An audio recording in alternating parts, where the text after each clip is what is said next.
Irmãos, abram suas Bíblias em 1 Coríntios, capítulo 10. Muito bem. Na última mensagem que eu preguei no capítulo 10 de 1 Coríntios, nós falamos sobre o pecado da autoindulgência. Lembram? Pecado da autoindulgência. Quem não estava aqui, eu vou fazer uma rápida lembrança. Autoindulgência é a capacidade que uma pessoa tem,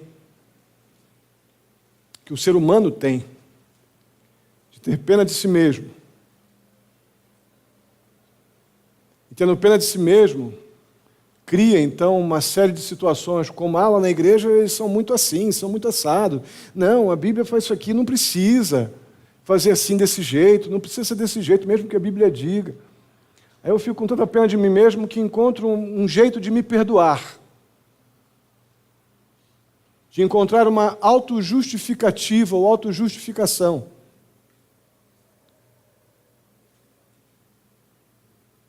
E permanecer fazendo o que eu quero. Isso é autoindulgência, que vimos na última mensagem, nos versos de 1 a 10 do capítulo 10 de 1 Coríntios. E essa autoindulgência, ela está bem na raiz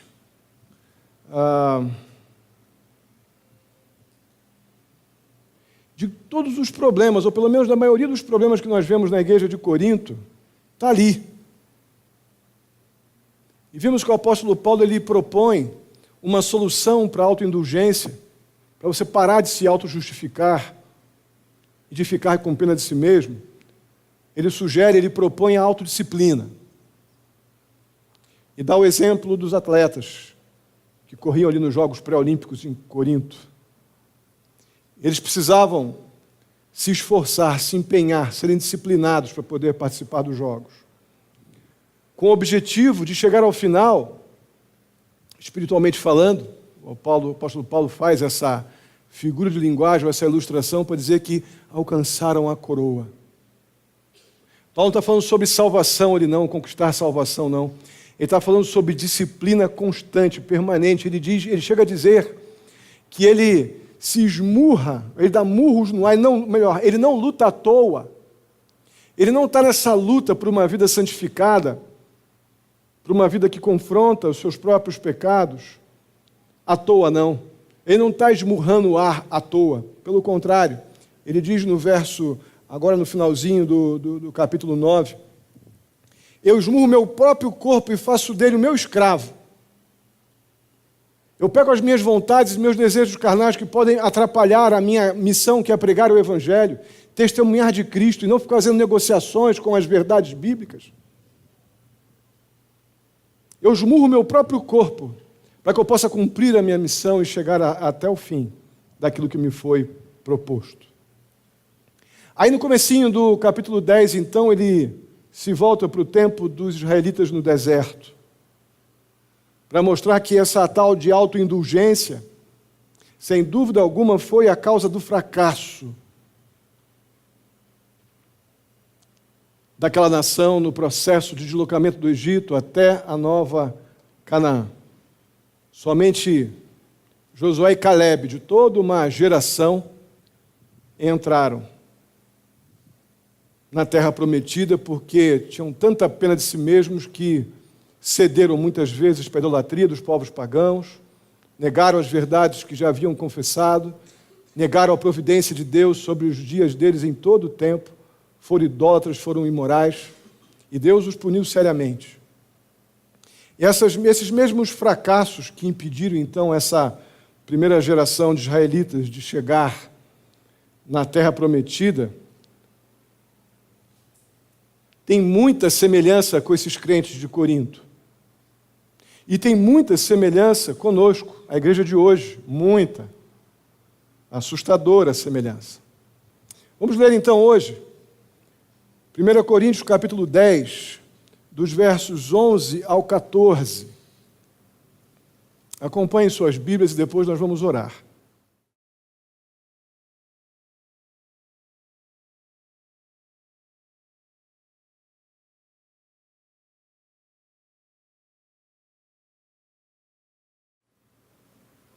Aqui nos versos 11 e 12, há inicialmente uma uma lição bastante importante tirada dessa conexão que o apóstolo Paulo faz entre os israelitas da primeira geração e sua caminhada no deserto,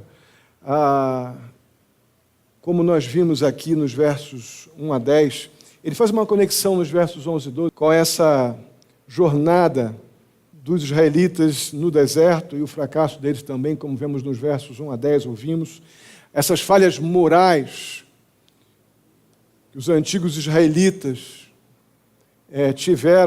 trouxeram um julgamento divino severo.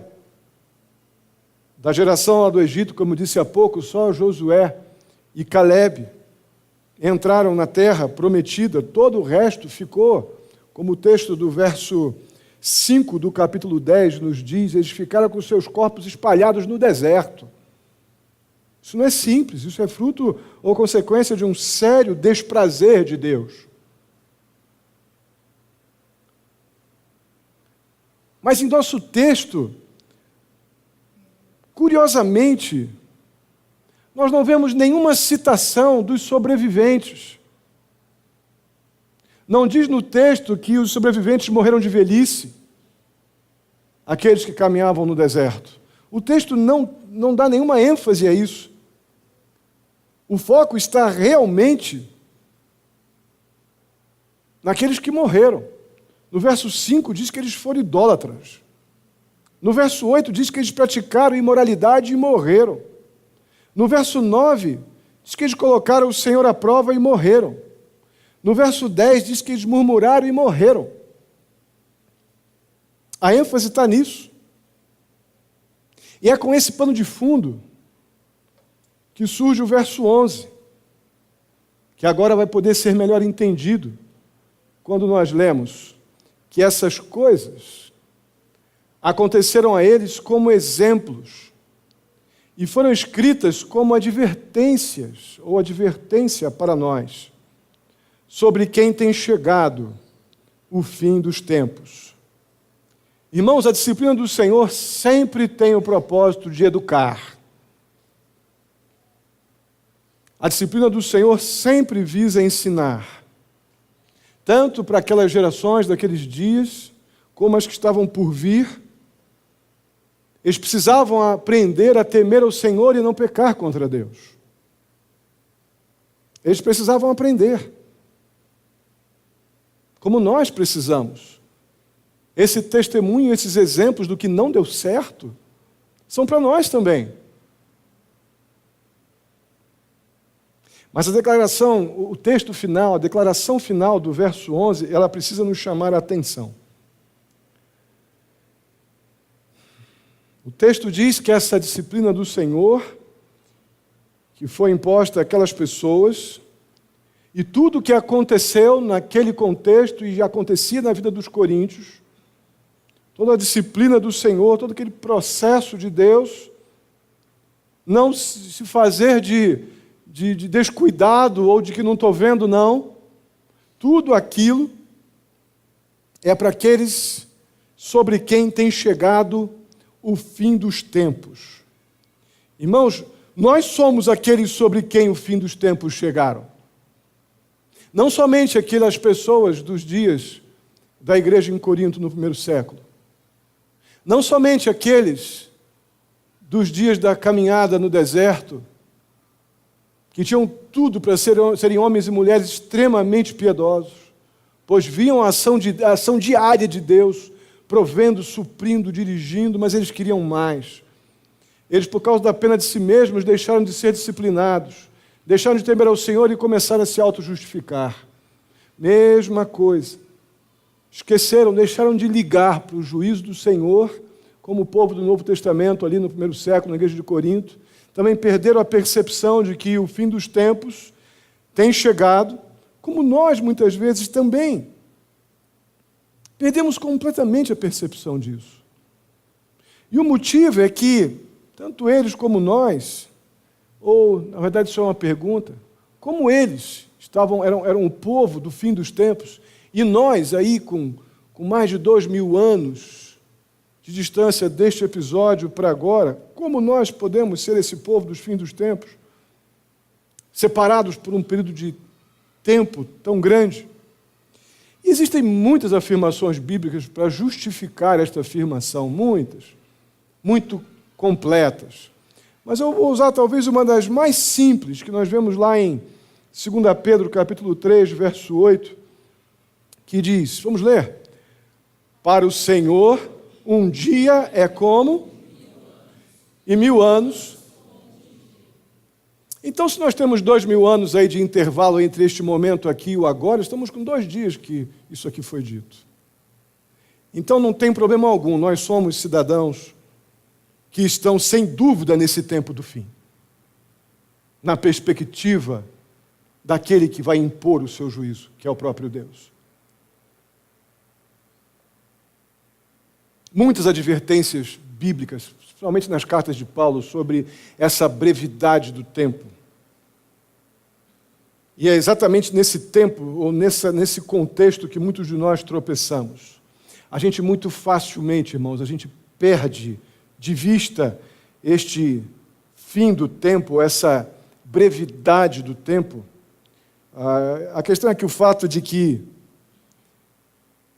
vivemos nesse fim dos tempos sai da nossa cabeça, porque a gente simplesmente é tentado a pensar que nós temos muito tempo. A Bíblia diz que eu não tenho muito tempo. E eu vou teimosamente e afirmo, não com o que eu falo normalmente, mas com o que eu faço, que eu tenho muito tempo, muito tempo.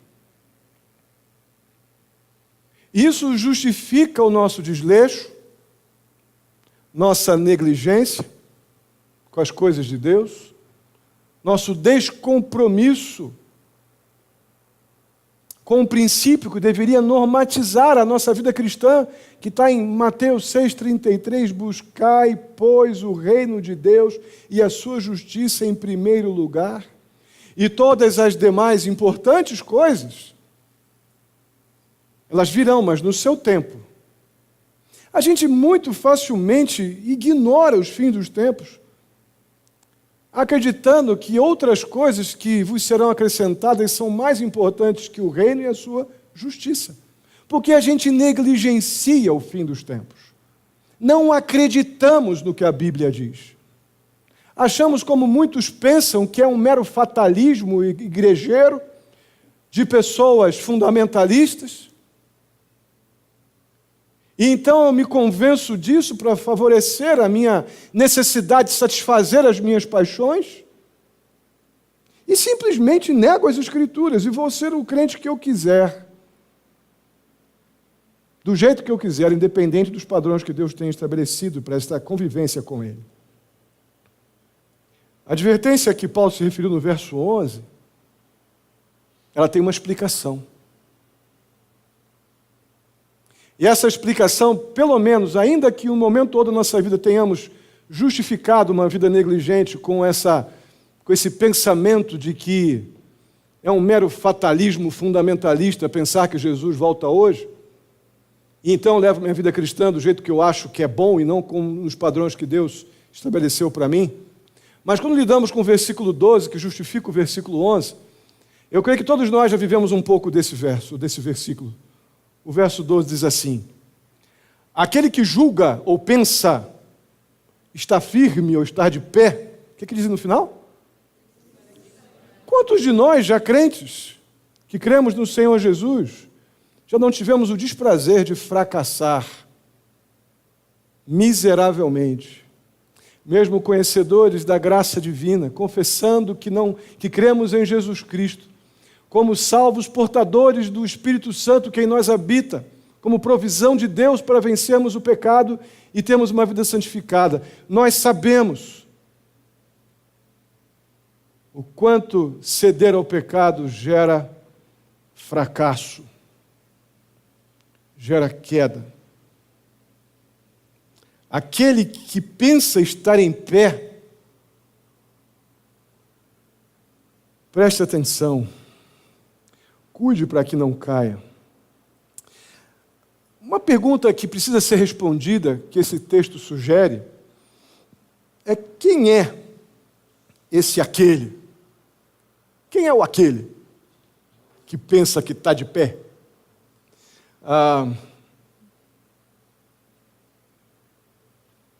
Irmãos, o que nós sentimos sobre alguma situação, circunstância, até mesmo o que pensamos sobre nós mesmos, talvez convictamente, jamais determina o que realmente eu sou ou como as coisas são. Eu posso ter convicções a meu respeito das circunstâncias muito mentirosas. Todos nós podemos estarmos sinceramente errados ou absolutamente convictos de que queremos continuar pecando. Isso é possível.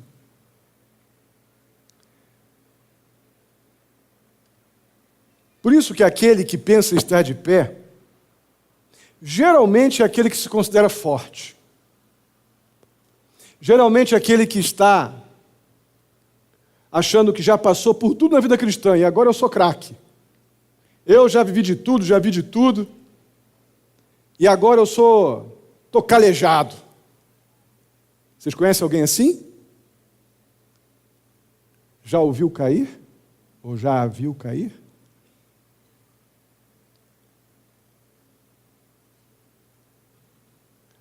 Olhando um pouquinho, se você lembrar, senão eu vou te ajudar, que vimos no capítulo 8, haviam ali crentes mais fortes, mais maduros, com mais conteúdo bíblico, e que estavam completamente confiantes de que eles eram espirituais o suficiente para comer comida sacrificada a ídolos, uma vez que eles sabiam que isso não existe biblicamente. Isso é verdade. Eles tinham convicções bíblicas disso.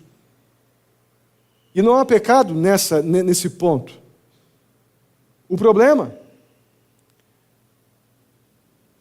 é que esse time é estatisticamente o mais propenso a cair. Sabe por quê? Porque também é o que mais facilmente se envaidece. É o que mais rapidamente sofre de orgulho espiritual. Se o conteúdo, o conhecimento da palavra de Deus não nos humilhar, irmãos, ele nos envaidece. E esse povo aqui deixou de preservar, aí do capítulo 8, o conhecimento deveria tê-los feito perceber a grandeza do amor de Deus e perceber também que por causa do amor a Cristo eles poderiam abrir mão daquilo que criam para não causar tropeço para aqueles mais frágeis na fé que também eram crentes. Lembram disso? Sim ou não? Pelo menos que estavam aqui, espero que lembrem. Mas esse orgulho espiritual leva a esse excesso de confiança na própria posição, nas suas habilidades. E esses sintomas geralmente precedem a queda. Não são poucos, irmãos, aqueles que caem exatamente por causa do conhecimento. O professor meu dizia que o conhecimento das Escrituras, um homem que falava 5 idiomas diferentes, um homem que foi um dos tradutores da NVI, ele me pegou pelo braço certa vez e falou assim: Elcio, o conhecimento das Escrituras precisa ser um conhecimento em chamas. Professor Carlos Oswaldo Pinto, eu jamais esquecerei isso. Que quando a palavra de Deus deixar de queimar o meu coração, é porque ela se tornou conhecimento pelo conhecimento.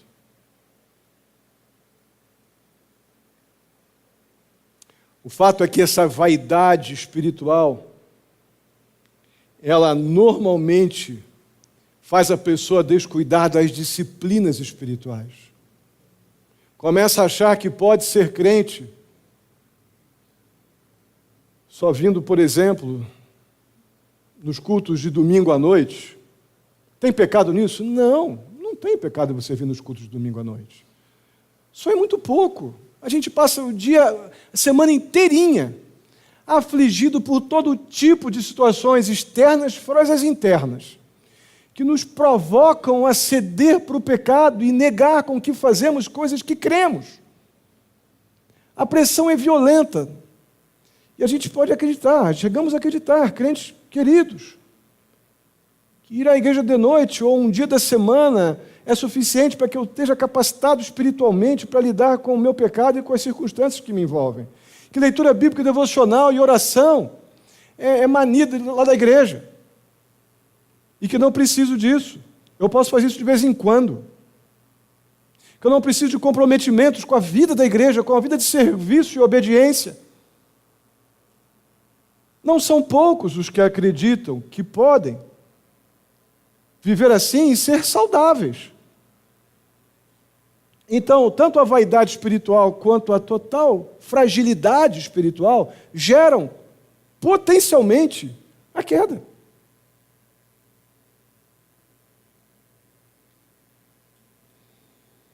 E nos versículos 13 e 14, nós vemos aqui algumas palavras de encorajamento para os crentes de Corinto, inicialmente, e obviamente para nós também. E hoje vamos ver o verso 13. O verso 14 eu já mencionei, que ele é a introdução da semana que vem. Mas ele compõe este momento aqui, esse final desse bloco dos versos 11 a 13, mas ele também é a introdução dos versos seguintes, do 15 até o 22. Eu vou deixar ele aí por enquanto.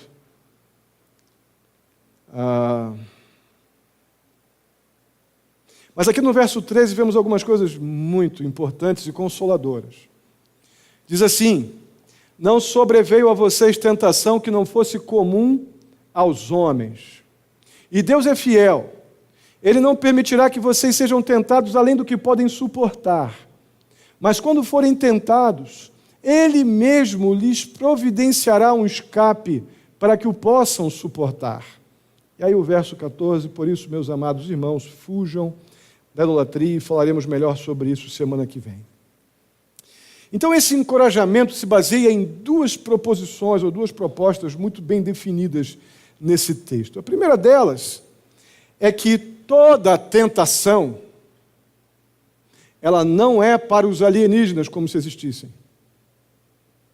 Ela é para os seres humanos, ela é comum para ser humano. As tentações, espero não ter estimulado a criatividade desses meus queridos quando eu falei em extraterrestres. Isso não existe, tá, amados?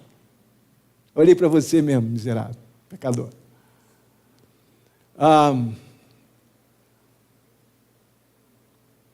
Num primeiro momento, a gente vê que o texto é consolador.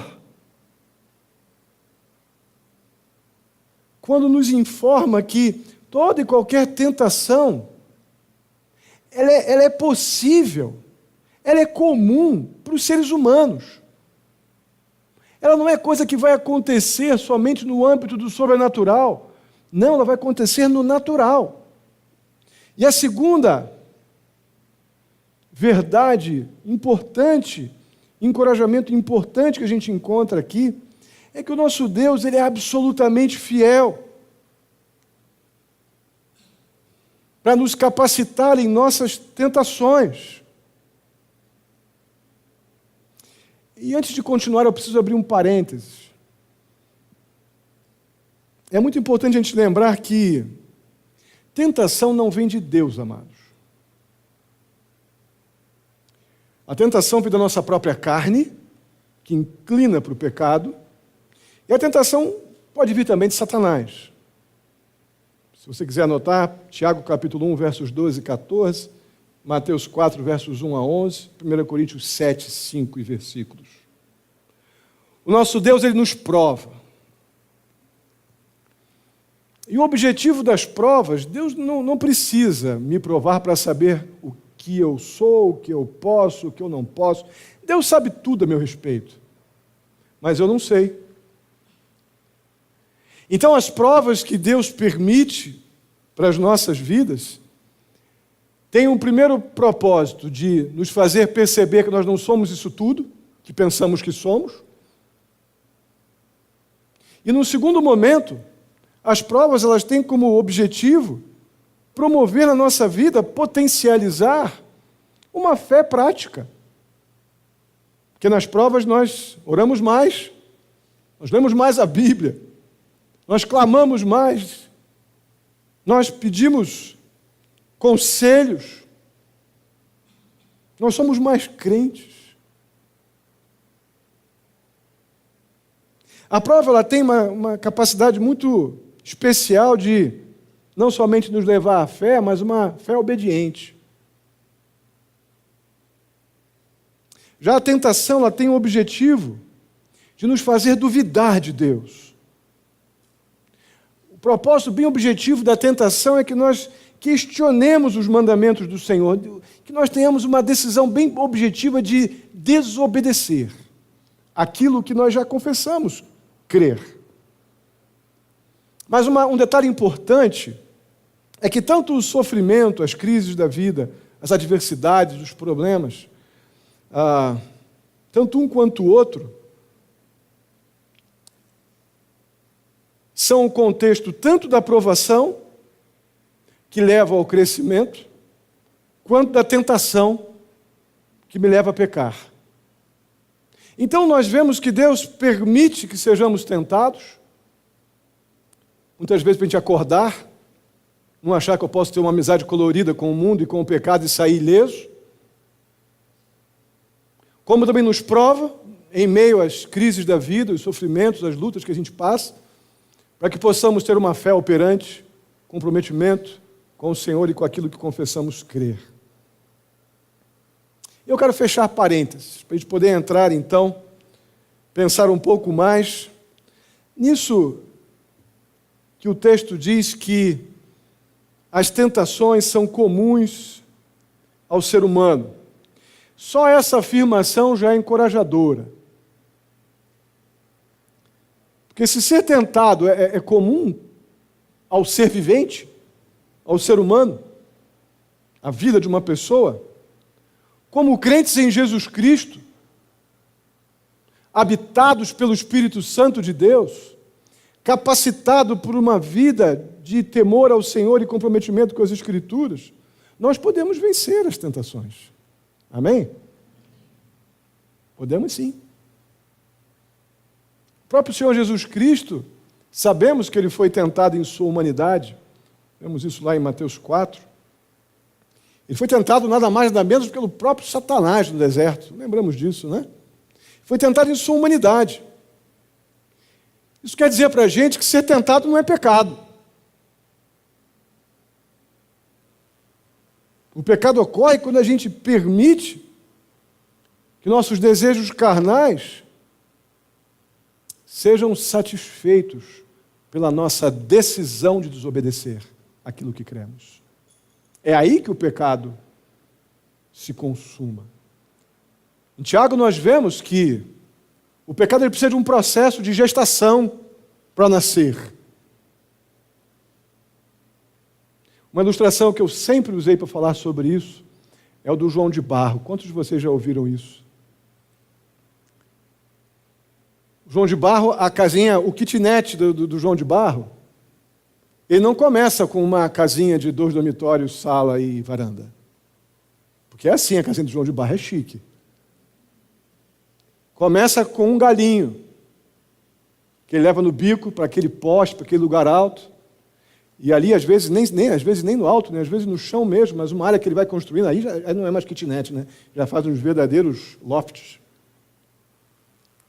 Mas geralmente no alto dos postes, onde eu contemplava do meu gabinete quando eu pastoreava em Amparo, e via ali o João de Barro levando os gravetinhos. Levava, trazia, levava, e que levava dias.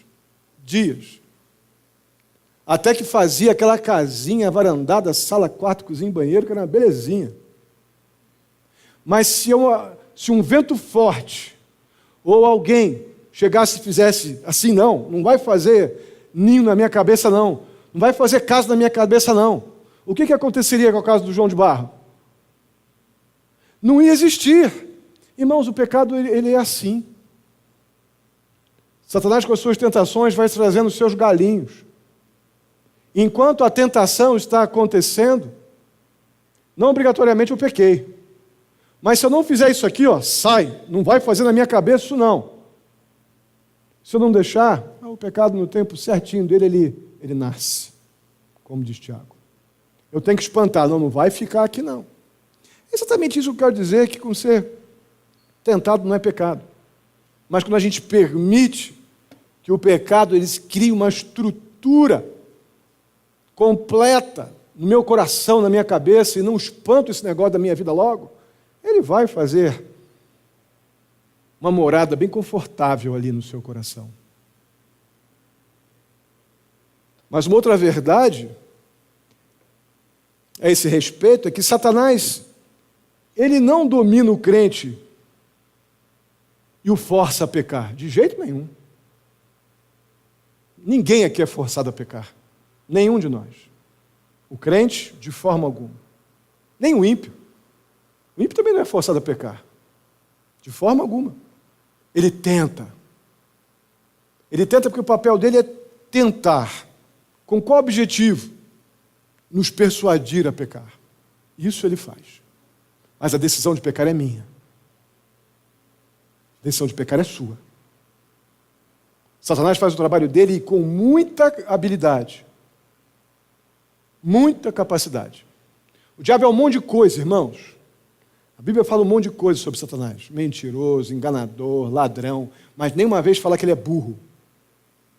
Pelo contrário, diz que ele é sagaz, extremamente inteligente, e vai nos pegar quando a gente está cochilando, achando que estamos firmes, em pé e seguros, no meu passado, na minha história, no que eu já fiz, mas estou negligente no meu presente. É esse aí que é o alvo. E não é o diabo quem peca, não, é você quem peca, ele tenta.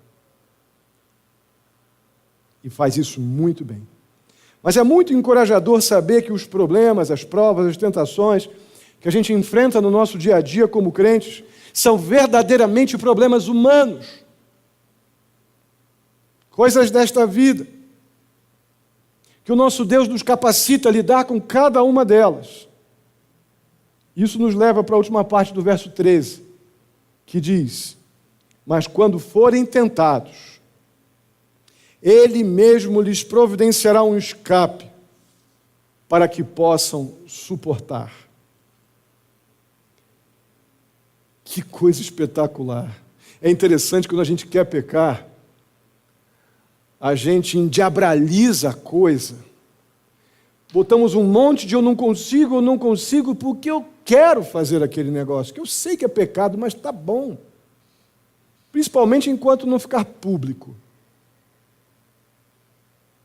Está bom. E eu tento de todas as formas criar um ambiente que crie uma estrutura para o meu pecado.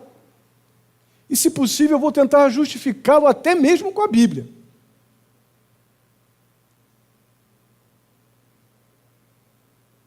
E a sugestão de Satanás nesse processo é muito comum. Ah, mas na igreja de fulano pode. É sempre por aí, irmãos.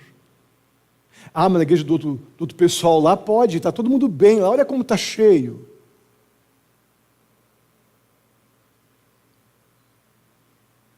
O diabo não tem nada de criativo, irmãos. Só Deus é plenamente criativo. O diabo é repetitivo, e como tentador, ele é esforçadíssimo. Ele vai sempre com as mesmas conversas e na hora certa. Satanás geralmente não vem para perder. Ele vem para ganhar. Ele vai tentar também, quando estamos bem, fortes, maduros, crescendo, humilhados diante da graça e do amor de Deus. Mas, normalmente, ele vai vir quando eu estou lá no meu fracasso, porque é a hora que ele vence. E ele vai tentar com essas conversas fiadas, são as mesmas coisas. Mesma história. Mas o fato que o que está acontecendo não tem nada a ver com o diabo, com a minha fragilidade, com a minha queda, com o meu fracasso.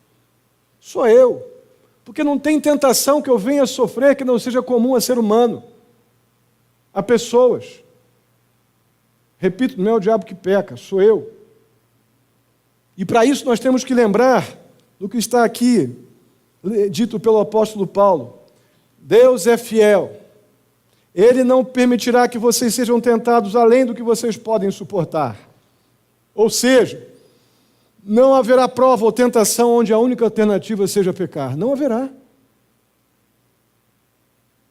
Não vai ter situação onde você diga, ah, não teve jeito, eu tive que pecar. Não! o pecado é comum a pessoas, e para lidar com as coisas desse mundo, com as coisas naturais dessa convivência que nós temos com o mundo e com o nosso próprio coração, Deus nos potencializou nada mais, nada menos que com o Espírito dele. E eu não serei tentado além do que eu possa suportar, porque Ele, o Deus que me capacitou, é plenamente fiel para fazer com que aquilo que Ele disse sobre mim se cumpra. Irmãos, Deus não permitirá que sejamos provados ou tentados além da nossa capacidade de suportar. Mas aqui não há nenhum encorajamento para super-homens na fé. Não são super capazes que resistirão, não. São aqueles exatamente que, por conhecerem o Senhor e por conhecerem a palavra de Deus e por isso conhecerem o potencial do pecado, estão completamente humilhados debaixo da poderosa mão de Deus, dependendo completamente da capacitação de Deus para lidar com o seu coração e com as circunstâncias ao seu redor. E por isso Judas, nos versos 24 e 25, faz uma lembrança muito importante. Vamos ler juntos? Aquele que é poderoso, uma coisa mais bonita, vamos lá? Aquele que é poderoso para impedi-los de cair e para apresentá-los diante da sua glória, sem mácula e com grande alegria, ao único Deus, nosso Salvador, sejam glória, majestade, autoridade e poder, mediante Jesus Cristo, nosso Senhor, antes de todos os tempos, agora. Amém. Então, essa capacidade para não cair, esse momento em que nós receberemos do Senhor capacitação para não ceder à tentação, ela não é de mérito próprio, mas ela é algo que vem exclusivamente de Deus. E esse texto ainda nos assegura que Deus é a fonte da nossa força, de modo que a gente não precisa cair no pecado. Ele é a fonte da nossa força. E na sequência ele diz que essa capacitação para não viver pecando ou não cair no pecado é para que no dia do juízo nós estejamos diante dele sem mácula e com grande alegria. Olha o que é estar dependente do Senhor. Olha o que significa ser capacitados por Deus para lidar com o pecado. É porque Ele está nos capacitando para no dia do juízo, que está aí, que a gente negocia tão facilmente isso com interesses terrenos, mas que está aí. Somos capacitados por Deus a lidar com o nosso pecado sem cair, para que possamos ser apresentados diante de sua glória, sem mácula e com grande alegria. Irmãos, nós não cairemos, não sucumbiremos ao pecado se nós confiarmos no Senhor, na sua palavra e a obedecermos, lutarmos, trabalharmos por uma vida conformada a Jesus Cristo. Quando a gente se apropria dos recursos que Deus providenciou para nós, amados, falava lá no acampamento, inclusive várias vezes isso. Já disse aqui também várias vezes. Pode estar uma multidão do outro lado me pressionando e eu posso estar aqui fisicamente sozinho, com as convicções bíblicas que tenho, mas você e o teu Deus já são maioria em qualquer lugar que você esteja. Por outro lado, se você estiver no outro lado, com a aparente maioria, mas sem Deus você já é minoria também.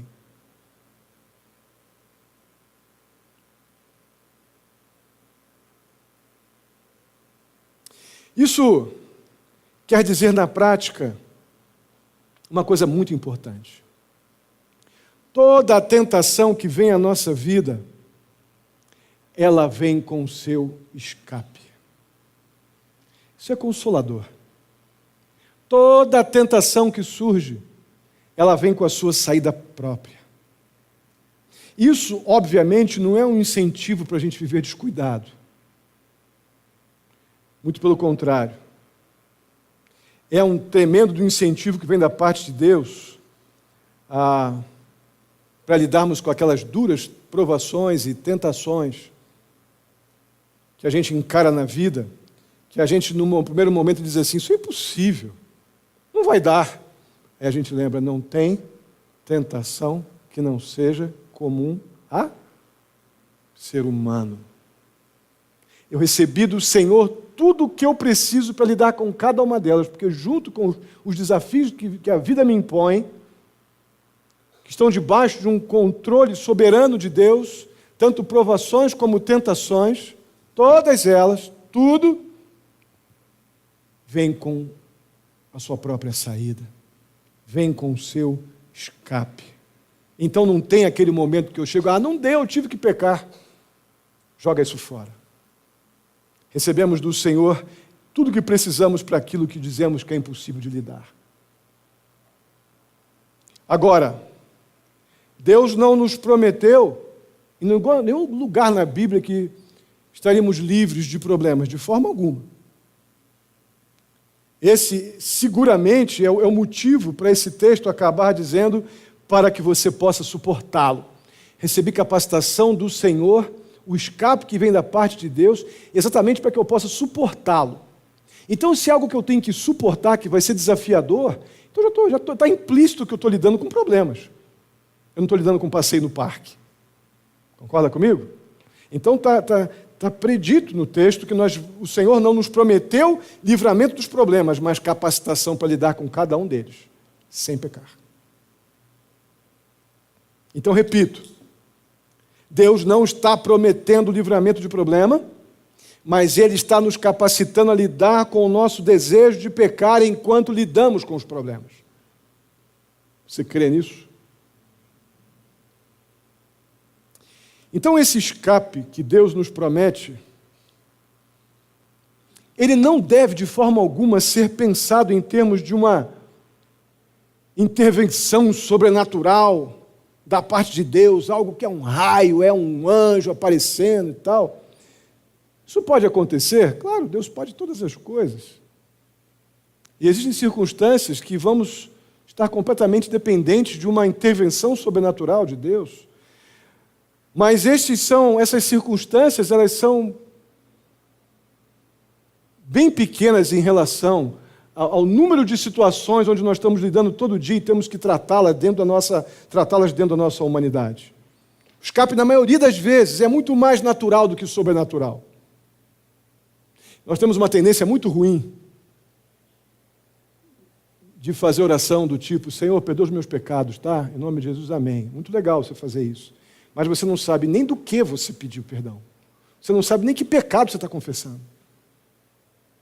Você não fez um projeto com Deus, Senhor, eu tenho pecado contra o Senhor nisso. Tantas vezes vocês já me ouviram falar isso. Estou confessando diante de Ti esse pecado, estou com um projeto de mudança que estou colocando diante de Ti também. Vou começar já. No amém eu começo, Senhor. Agora.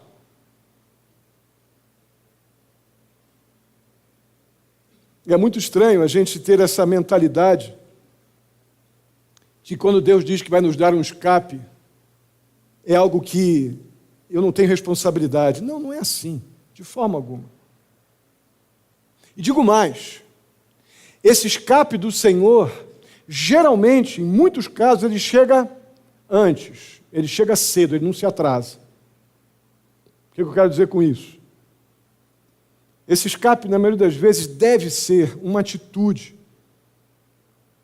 preventiva, uma atitude, um posicionamento, fruto do que é dito em Tiago, quer sabedoria, peça a Deus que Ele te dará abundantemente. Esse escape, ele vem com uma circunstância onde eu estruturei a minha vida para não ser surpreendido pelo pecado.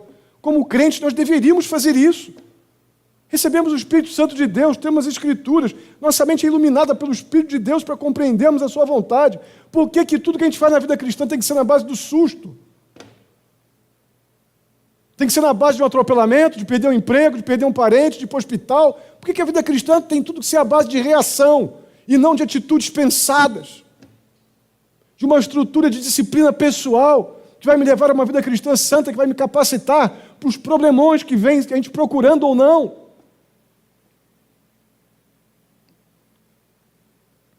É por isso que eu digo e repito, o escape, ele é muito mais natural do que sobrenatural.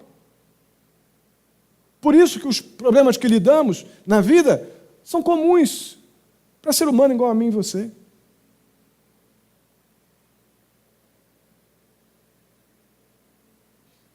Precisamos desenvolver, irmãos, produzir um padrão de vida disciplinado. Autodisciplina, que é o contrário de autoindulgência. Domínio próprio. Capacidade de dizer não para você. Que coisa mais escravizadora do que você não conseguir dizer não para você crendo em Jesus? Que coisa mais escravizadora do que isso? Entristecedora.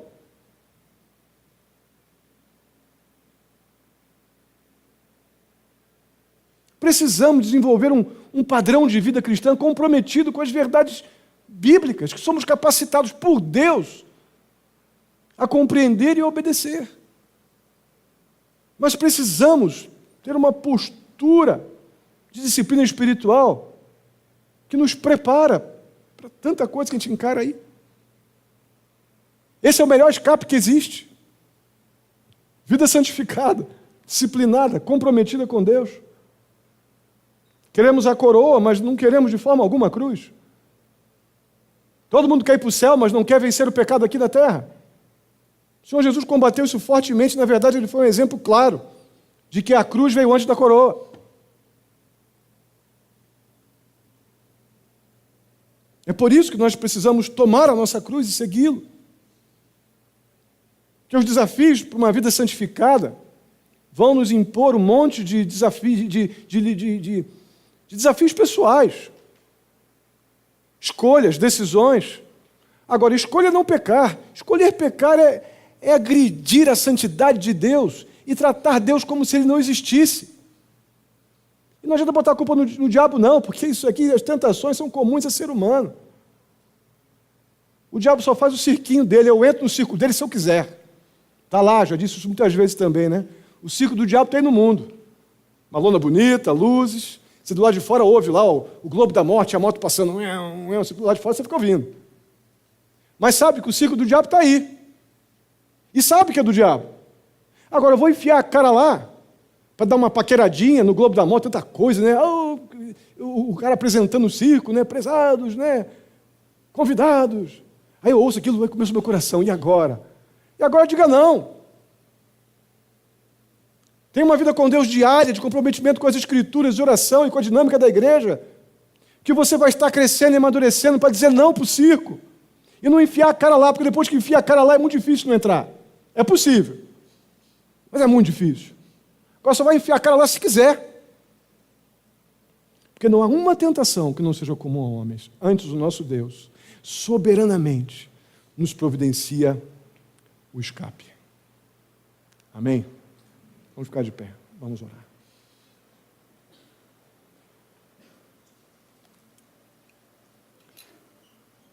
Santo e querido Deus, muito obrigado. Muito obrigado pela maneira tão paciente e carinhosa que o Senhor veio ao nosso encontro, nos acordando. Nos fazendo lembrar de coisas que a maioria de nós conhecemos. E o problema está exatamente aí. Tratar verdades que cremos e já confessamos e marcaram talvez a nossa vida durante tanto tempo. Mas por termos bobeado, acharmos que estávamos fortes, seguros em nossa tradição ou história, e agora estamos agarrados numa estrutura de engano e mentira. Ó Pai, se há alguém aqui nessa situação, em nome de Jesus, eu peço que o Teu Santo Espírito convença do pecado, da Tua justiça e do Teu juízo. E que o arrependimento genuíno, ó Deus, nos dê um glorioso, maravilhoso e humilhado, mas santo recomeço. Ajuda-nos, ó Deus, a olhar agora, ó Pai, para aquilo que tem nos desafiado em nossa vida cristã e lembrar que não há tentação que não seja comum a pessoas, seres humanos. E para isso o Senhor nos capacitou, nos ensinando pela Tua palavra, ó Pai, a lidar com cada uma das situações. Nós não somos obrigados a pecar, muito pelo contrário, temos tudo o que precisamos para dizer não para o pecado. Ajuda-nos, Pai, em nome de Jesus. O Senhor sabe os desafios de cada um aqui. O Senhor sabe a área, ó Deus, que a gente está, que alguém possa estar sofrendo, ó Pai, violenta tentação, mas entendeu agora que pode dizer não. Temos o que precisamos para dizer não. E seguido ao não, ó Deus, uma decisão objetiva de fazer a Tua vontade, não a nossa, ou a Sua própria.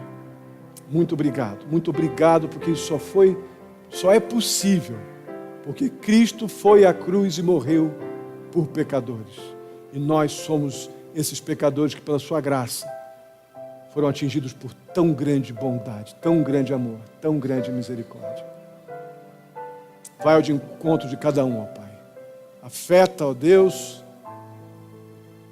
nossas vidas da maneira que o Senhor quiser, para a Tua glória, para o nosso bem, em nome de Jesus. Amém.